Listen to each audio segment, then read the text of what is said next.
शुभम करोति कल्याणम आरोग्येण धनसंपदा शत्रुबुद्धी विनाशाय दीपज्योती नमस्तुते। भगवान श्रीहरी विष्णूंचा अत्यंत प्रिय मानला जाणारा पवित्र महिना म्हणजे अधिक मास। या काळात जप, तप, दान, पूजा आणि दीपदान विशेष पुण्यदायी मानले जाते। अधिक मासातील गुरुवारी आणि एकादशीच्या दिवशी मंदिरात जाऊन दीपदान करणे अत्यंत शुभ। दीपदान करताना भक्तिभावाने ओम नमो भगवते वासुदेवाय हा मंत्र म्हणावा।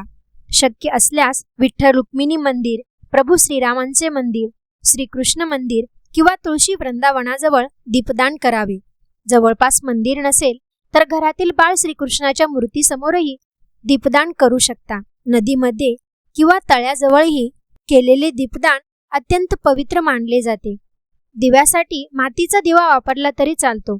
लहानसा दिवा देखील भक्तिभावाने लावला तर तो ईश्वरापर्यंत पोहोचवणारी सुंदर प्रार्थना ठरते। असं मानलं जातं की अधिक मासात केलेलं दीपदान घरातील नकारात्मकता दूर करून सुख, शांती आणि सकारात्मकता वाढवतं।